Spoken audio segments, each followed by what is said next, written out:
Alexandre Dubé. Aussi véridique et authentique que son information. J'ai une question pour vous deux. Benoît Dutrisac. Je suis là pour aider. Qu'est-ce qu'ils veulent, Mario? Mario Dumont. Une réduction de la tâche puis une augmentation de salaire.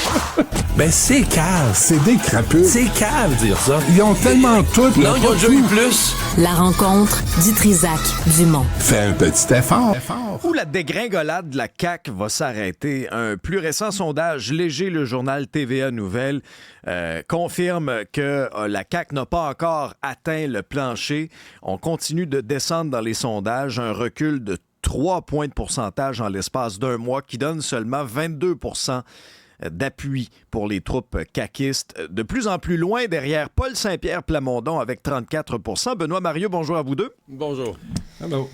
Visiblement, la descente n'est pas terminée, là, Mario. En fait, tu demandais c'est quoi le plancher. Tu parles à quelqu'un qui en a déjà vécu des descentes d'un sondage. Il n'y en a pas vraiment de plancher. Ça peut toujours... S'il y a une leçon de la vie, ça peut toujours descendre. Ah oui, Le plancher doit être zéro, là. C'est ça, là. Ça peut toujours descendre.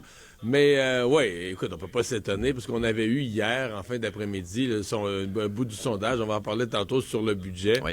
C'est évident, le budget passe tellement mal. Les intentions de vote pouvaient juste descendre. En même temps, c'est drôle parce que, tu sais, c'est comme si le PQ est aussi devenu le déversoir naturel. C'est comme si tu n'aimes plus la CAQ, pour qui tu votes, ben spontanément, tu t'en vas vers le PQ parce que, tu sais, si c'était le budget, là, je pense pas que c'est le Parti québécois qui s'est présenté ni dans le passé comme champion des budgets. Parti québécois, la dernière fois qu'il était au pouvoir, a fait un budget, genre aussi désastreux que celui de la CAQ la semaine passée. S'il y a un parti qui est responsable, puis qui a commenté le budget d'une façon qui avait l'air équilibrée, sensée, c'est le Parti libéral, puis ils reperdent un point dans ce sondage-là. Alors, c'est plus à dire que c'est devenu une question de personnalité. On est déçus de la CAQ, c'est comme ça que réagissent les gens, ils sont déçus de la CAQ. Et puis, le déversoir naturel, c'est le Parti québécois. C'est le Parti québécois, c'est Paul Saint-Pierre Plamondon qui est devenu l'alternative. Donc, spontanément, si tu lâches la CAQ, tu dis, tu dis au sondage, je voterai PQ demain matin. Oui, François Legault doit se dire, on déboule les marches. Là, OK, là. Ah non, il y a un autre escalier.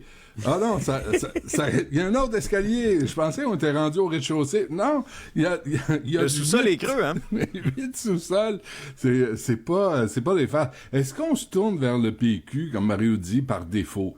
Tu sais, parce que, tu regardes, Éric Duhaime, on ne le voit pas premier ministre. Marc Tanguay, il veut même pas lui-même l'être. Puis Gabriel Nadeau-Dubois, tu dis, finis ton secondaire, puis on en reparlera. C'est quoi l'alternative réelle, là? Si t'es pas content de la CAQ, tu tournes vers le Parti québécois. Est-ce que c'est vraiment une profession de foi envers le PQ? Moi aussi, j'en doute fortement, là. Tu sais, c'est vraiment à défaut. T'sais, je me dis, si un homme comme Denis Coderre... Non, c'est une blague. Il n'y a pas d'option. Il n'y a pas d'option. Les Québécois se tournent s'est tourné vers la CAQ qui promettait gérer les affaires autrement. Un bon gouvernement comptable avec des bas bruns.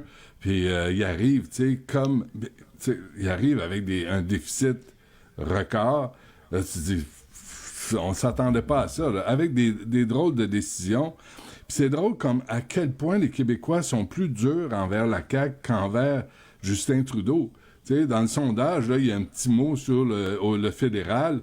Puis Trudeau, il vivote toujours au Québec, là, mais il perd jamais de plume. Le Parti libéral du Canada, t'as raison de dire, 27%. Le Parti libéral du Canada fait mieux que la CAQ au Québec, puis Justin Trudeau, personnellement, fait mieux que François Legault au Québec. C'est un fait, Benoît. C'est fou, puis Trudeau nous a mis de même là, en dette. Là. Trudeau, on va le voir tantôt, là, nous rit au nez, nous fait des grimaces, des bras d'honneur, il n'y a rien qu'il nous fait pas. Puis il y a encore du monde au Québec qui dit je vais voter libéral. Ouais, mais ça, là, Benoît, c'est un peu. C'est que t'as une clientèle de non-francophones, d'allophones, anglophones, qui adore Justin Trudeau, là. Ouais, ben ça, c'est ceux qui regardent Entertainment Tonight puis toutes les émissions de vedettes puis qui le trouvent bien cute puis qui est bon dans ses selfies. Mais il pourrait se tourner... mais il partage ses valeurs-là, sont d'accord avec lui. Ouais, mais il pourrait se tourner dans le NPD. L'immigration, puis la défense de l'anglais au Québec. Mais, tu sais, il s'était tourné à un moment donné vers Jack, notre ami Jack du NPD, mais il se tourne pas plus vers Pierre Poilievre. Alors, tu sais, ils ont quand même l'option d'aller ailleurs, puis ils le font pas. Alors ça, moi, c'est un mystère, là. Je sais pas, peut-être que François devrait suivre les conseils de mode de Justin Trudeau, là. Mais Benoît, dans ton énumération tout à l'heure, t'es passé sur Éric Duhem. Puis là, je suis pas en train de dire que les chiffres de sondage auraient bougé, mais je vais en profiter pour dire quand même quelque chose sur son cas. La semaine passée, le gouvernement dépose un budget 11 milliards de déficit. C'est sûr qu'il y a dans la CAQ, c'est même pas une question, c'est certain qu'il y a dans la CAQ des gens qui aimaient la CAQ, qui votaient pour ce parti-là. Benoît appelle ça des comptables à bas brun, mais je vais le reformuler en disant un parti où il y a des administrateurs, des gens soucieux de finances publiques, des gens qui ont administré dans leur vie dans le privé. Puis tu te fies, non, mais pour vrai, tu sais, la plupart des gens ne suivent pas la politique tous les jours. À un moment donné, tu te fies sur des gens, dis ça, c'est le genre de monde qui vont gérer mon argent correct, qui nous endetteront pas en fou, qui vont faire ça comme il faut. Et qui ont été 11 milliards. Voilà, ils ont été déçus. Alors moi, si je suis Éric Duhem, je suis un parti plus à droite. Je me dis, hey, là, pour des gens qui veulent des solutions de finances publiques, puis gérer l'État d'une façon moins coûteuse, puis plus efficace, puis peut-être des coupures, des réductions dans les structures, c'est une porte de grange qui s'ouvre devant moi. Le lendemain du budget, le mercredi, Éric Duhem convoque la presse, puis il leur parle des trans. Je sais pas. Je comprends là, que toutes les histoires de trans, puis ça, il se dit, là, ça attire l'attention médiatique. Marqué, dans ce cas-ci, ça ne l'a même pas attiré, soit dit en passant, l'attention médiatique. Mais, tu dis, Lui aussi, il n'y a pas de boussole là, pour l'instant, parce qu'effectivement, il aurait dû commencer à faire des appels puis aller chercher des gens du même calibre qu'on nous a présenté à la CAQ, puis dire, nous, on va gérer le Québec. Puis lâcher les vaccins, puis les trans, puis tout ce qui frise les complots, puis tu sais, toute la frange là, douteuse, là, et de proposer des vraies solutions. Là, il est sorti, il a fait une crise en disant « Legault doit congédier Éric Girard ». Oui, mais une semaine plus tard, là. Ben oui, une semaine plus tard, et deux, tu proposes quoi, Éric? Encore une gang de coin-coin que tu vas recruter là, pour se présenter au Parti conservateur? Ou tu es sérieux puis tu veux être une vraie option, comme l'ADQ l'a été à l'époque, de gens qui veulent un gouvernement un peu plus à droite, là, centre-droite. Ouais. Mais non, il fait pas ça. Il fait encore des spectacles puis il se pense encore à la radio de Cogeco. Ça marche plus, là. Bon, parce qu'on parle du budget, il y a des chiffres aussi dans ce sondage-là, Mario, qui sont assez révélateurs. 58 des répondants le jugent ce budget-là soit mauvais ou encore très mauvais, mais il y a des contradictions aussi. Bon, on veut un retour à l'équilibre budgétaire, mais augmentez pas nos impôts, par exemple. Mais oui, mais si tu dis 58 qui trouvent le budget bon, mais 16 qui trouvent le budget mauvais, mais c'est moins de 20 qui trouvent le budget bon. J'ai jamais vu ça. Tu sais, d'habitude, un enjeu politique, c'est toujours une base d'appui. Écoute, il n'y a même pas 20 des gens qui trouvent que le budget est bon. C'est vrai que ça peut apparaître contradictoire, là, parce que les gens, quand tu regardes l'ensemble de détails des questions, essentiellement, les gens voudraient gros investissements en santé, gros investissements en éducation, sont d'accord avec les crédits d'impôt pour les aînés, mais ils ne voudraient pas de hausse d'impôt. Puis ils sont déçus d'un gros déficit. Fait que, je veux dire, comment tu peux mettre beaucoup d'argent dans tous les domaines sans le récolter en impôts ou sans l'emprunter? Mais ça, là, c'est comme... dire ça, c'est rien dire. La population, elle fait pas le budget du gouvernement. Elle souhaite des choses, elle espère que le gouvernement... Puis au fond d'elle-même, la population, elle sait là, que... Il y a comme une sagesse populaire. Les gens savent qu'ils veulent tout, mais que c'est pas tout faisable. Et ils s'attendent qu'un gouvernement sage fasse les bons arbitrages. Ouais. C'est ça l'exercice que la CAQ a complètement raté. D'ailleurs, dernier commentaire. Chez les caquistes, je parle pas de ceux qui ont voté CAQ la dernière fois, là. Je parle du petit 22 qui leur reste aujourd'hui là, dans le sondage. Chez les caquistes, c'est moitié-moitié. Donc, il y a la moitié des gens qui votent CAQ aujourd'hui. Ils sont déçus du budget. Imagines-tu? Je pense que le problème, c'est qu'Éric Girard, comment je dirais ça? Pas être méchant, n'a pas su se faire des amis dans la vie. Puis là, il fait un budget, puis il dit tout le monde va y goûter, mais faut que tu te gardes de temps en temps quelques amis. Tu peux pas brûler tous les ponts, tu sais, surtout, je pense, en politique. Donc, il fait pas plaisir à personne, ou il rend tout le monde fou. Alors, tu sais, Tu peux pas avoir un budget très apprécié dans ce contexte-là.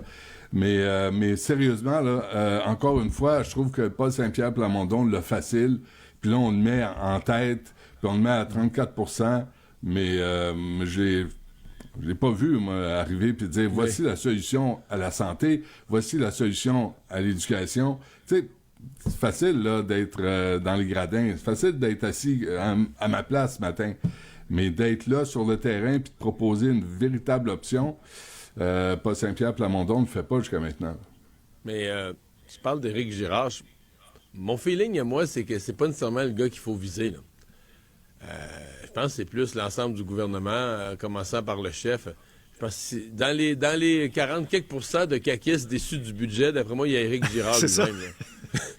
Lui, il vient du monde financier. Ce que j'entends autour de lui, là, c'est qu'il n'est pas si content que ça du budget, qu'il était très, très, très amer quand ils ont signé les conventions collectives au fait en disant c'est de l'argent qu'on n'a pas. On signe une convention pour de l'argent qu'on n'a pas. Ça va avoir un impact épouvantable sur le budget. Fait que, comme lui, je pense qu'il accepte de rester solidaire de l'équipe, là, puis il est ami avec François Legault depuis longtemps. Je serais curieux de souper avec lui un samedi soir, là, voir qu'est-ce qu'il est dans le privé, voir ce qu'il nous raconterait lui-même de ce qui se passe à l'interne, puis est-ce qu'il est vraiment heureux, là. OK, si c'est le cas, là, j'en doute pas, là, Mario, là, si c'est le cas, là, Alex, pourquoi il reste en politique? Ah ben, Benoît, j'ai posé la question. Si tu vas à l'encontre de ce en quoi tu crois dans la vie, là, pourquoi tu restes là? Pourquoi tu restes un valet, puis toi, tu prends toute la chenoute qu'on envoie, alors que t'es pas d'accord avec ça? Y a-tu quelqu'un, quelque part, qui a encore des principes, qui dit « Hey, moi, là, je débarque. Moi, je m'en venais pour rééquilibrer le budget, je m'en venais pour réaligner le Québec. Là, je me ramasse à devoir présenter un budget qui est insensé. Je reste pas. » Ben non, il reste là parce qu'il voit sa face dans le journal de temps en temps. Je comprends pas. Ouais, j'ai posé la question comme ça, Benoît, mercredi passé, le lendemain du budget. J'ai demandé, là, quand vous n'êtes pas d'accord avec les signatures de convention collective, vous n'auriez pas dû mettre votre siège en jeu puis carrément démissionner. Bah, tu sais, la réponse, c'est... Je pense que lui, il se dit, bon, je suis aussi bien d'être là, puis dans la prochaine année, lui, il doit se dire qu'il va mettre en place un plan pour réduire ce déficit-là, puis que c'est mieux d'être lui qu'un autre. Puis... Mais c'est une vraie question que tu poses, là. C'est une vraie question sérieuse que tu poses. Jusqu'où tu fais des compromis en disant je suis mieux d'être à l'intérieur. Tu sais, c'est le fameux principe, je suis mieux d'être à l'intérieur de la tente, là, tu sais, puis de pisser à l'extérieur que l'inverse, là, tu sais. Et que je vais essayer de contribuer, mais là, est-ce que vraiment il y a un point de rupture où tu dis je suis en train de faire partie d'une équipe qui va passer à l'histoire pour faire pas ce qu'on avait promis, là? C'est ton exemple de pisser en dehors ou en dedans de la tente. Il y a plus de monde qui te voit à bisoune quand tu pisses en dehors de la tente. Ça, c'est vrai. Que l'inverse. Ah, ça, c'est un très bon point. Et ça donne pas le goût d'aller faire du camping avec Mario. Non, j'en ai jamais fait. Tu savais comme j'ai ça. Si tu savais comme j'ai ça. Puis tu vas pas me convaincre d'aimer ça avec ce que tu viens de nous dire. Les transferts en santé, bon, Québec voulait davantage, voulait presque 6 milliards. On termine la négociation avec moins de 1 milliard. Mario, comment tu vois les choses? Le Québec est la dernière province, d'ailleurs, à s'entendre avec le fédéral là-dessus. Là. Ben, c'est sûr qu'hier, c'est mieux de s'entendre que de pas s'entendre. Puis on vient de parler du budget. Est-ce qu'on a besoin de ce milliard-là? Poser la question, c'est y répondre. C'est même un petit peu moins qu'un milliard. C'est 900 quelques millions. On a besoin de cet argent-là. C'est bien évident. Mais il reste que... Il y a quelque chose d'indécent, là. Les provinces sont arrivées, demandaient 28 milliards. Puis là, quand on dit 6, mais ça, c'était la part du Québec. Là, sur le 28, la part du Québec, c'était 6. Et le fédéral a donné à l'ensemble des provinces 4,7. Donc, la part du Québec devient un petit peu moins d'1 milliard. Puis, le même fédéral, qui ne paye pas sa part des dépenses de santé, donc pour payer pour ce qui existe déjà, les hôpitaux, puis le système de santé, les CHSLD, durant l'année qui a suivi, a relancé 2 nouveaux programmes dans le domaine de la santé. Fait que le fédéral, plutôt que de payer sa part de ce qui existe déjà, puis il dit moi, pour se rendre populaire, je vais lancer un nouveau programme d'assurance dentaire, puis un nouveau programme d'assurance médicaments. Fait que dans le fond, les milliards sont un peu là.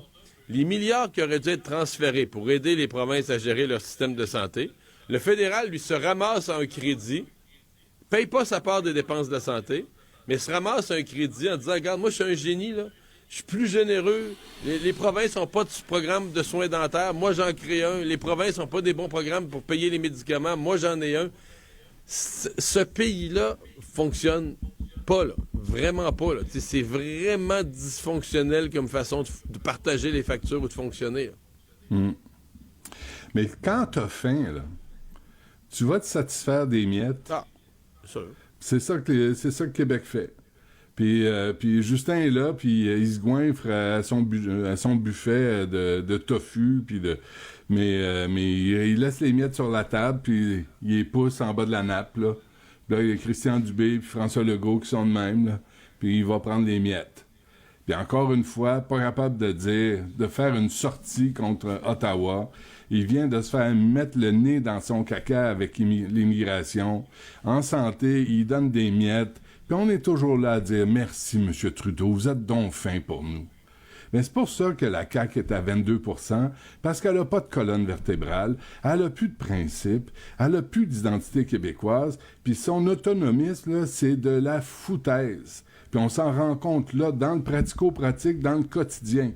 Puis pas capable de dire à Ottawa, c'est quoi la vraie game au Québec. Les autres qui s'arrangent. Nous autres, au Québec, là, voici ce qu'on exige. Puis on l'exige. On demande rien. On n'est pas à genoux. On va pas ramper. Mais là, Legault arrive avec ses genouillères puis s'en va négocier à Ottawa. Ben c'est ça que ça donne. Puis les Québécois sont pas dupes. Puis ils regardent ça. Puis on a un déficit. On a une dette qui s'accumule. Puis parce qu'il est pas capable d'aller négocier d'homme à homme, les yeux dans les yeux, puis dire on ne prendra pas le 900 millions. On a demandé 6. Puis là, si on va avoir 6.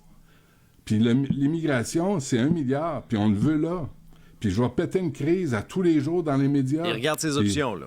Oui, mais dans le cas de la santé, Benoît, les premiers ministres des provinces, souviens-toi, là, il était arrivé crinqué à Ottawa. Justin Trudeau leur a même pas fait une conférence des premiers ministres, les a réunis, il leur a fait une espèce de... plus une conférence de presse, il leur a fait une annonce, là, carrément. Mais il n'est pas invincible, Justin Trudeau. C'est pas un super-héros, c'est une super patate. Non, mais c'est parce que là, on est là, puis on accepte des miettes, puis on accepte de se faire virer de bord. Qu'est-ce que tu veux qu'on fasse? On n'ira pas changer le chèque. Il nous faut un chèque d'1 milliard. On va le changer. C'est pas ça qu'on veut. Ben, non, c'est ça, on se contente. 22 on se contente, Ben, c'est ça que ça donne. Les Québécois le voient bien. Il n'est pas capable d'aller négocier avec Trudeau. Ben, il faut des alliés, Benoît. Il faut des alliés. Oui. Mais regarde mais est-ce que le problème, dans le fond, Benoît, est-ce que le problème, c'est pas aussi, on est pris à Ottawa avec un gouvernement centralisateur, puis en passant au Québec, on serait mieux placé pour chialer si on n'avait aucun siège libéraux, si zéro siège avait voté pour Justin Trudeau. Ouais. Justin Trudeau a gagné dans ses 3 élections, a gagné une majorité de sièges au Québec. Les Québécois votent pour lui. Mais t'as Ottawa un gouvernement centralisateur en le gouvernement libéral, mais comme si c'était pas assez, pour se maintenir au pouvoir, il s'est allié avec le NPD, un parti ultra centralisateur, plus centralisateur que lui.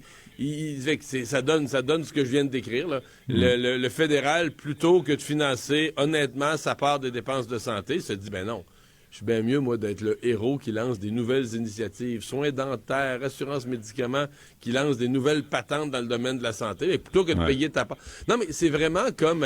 l'image qui me venait, c'est comme si tu avais un couple séparé, là, puis qu'un des 2 conjoints, plutôt de mettre son versement dans le compte conjoint pour payer les dépenses des enfants, l'école, les frais de scolarité, le linge, disait, moi, je paye rien de ça, je paye pas ma part de ça, mais pour faire plaisir aux enfants, je les amène à Disney, je les amène à des places que l'autre conjoint n'aurait pas les moyens. Il va dire, nous, on n'a pas les moyens d'aller là. C'est ça qui est complètement indécent, mais c'est pour ça que je dis que le Canada est un pays dysfonctionnel. Oui. Les gars... Mais la réaction de M. Legault l'amène à 22 %. C'est pas juste le budget, là. C'est depuis qu'il est là, qu'il revient d'Ottawa, cumulatif, avec le kakeba, comme on dit. Sur les garderies, il a ramassé 6 milliards. C'est pas toujours... Il y a 2 côtés de la médaille. Sur la santé, ça n'a pas marché, mais sur les garderies, il a ramassé 6 milliards sans condition. Sur l'immigration, il s'est fait virer de bord. Puis là, Saint-Pierre Plamondon... sur l'immigration, je pense qu'il va en avoir. Antoine Robitaille a sorti quelque chose d'intéressant hier. Là, la politique rassembliste de Paul Saint-Pierre Plamondon, ça a l'air à marcher auprès des Québécois. Puis ça, c'est Antoine qui disait ça. Puis tu sais, d'aller à Ottawa, puis aller voir en coalition, là, même l'opposition à Ottawa, voir Trudeau, puis dire voici nos demandes.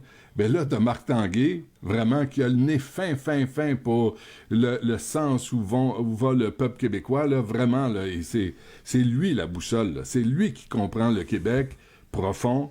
Il a dit, moi, j'y vais pas. Moi, ça me tente pas. Moi, le Parti libéral, là, il est pas là pour défendre les normes québécoises. Ben, ils disent que c'est pas leur position carrément. Les pleins pouvoirs en immigration, ce n'est pas la position du Parti libéral. Ils pensent que le fédéral doit garder certains pouvoirs en immigration. Ben oui, parce que c'est un valet. Marc Tanguay, c'est le valet d'Ottawa aussi. On le sait, le Parti libéral, c'est ça. Benoît, Mario, merci à vous deux. Salut.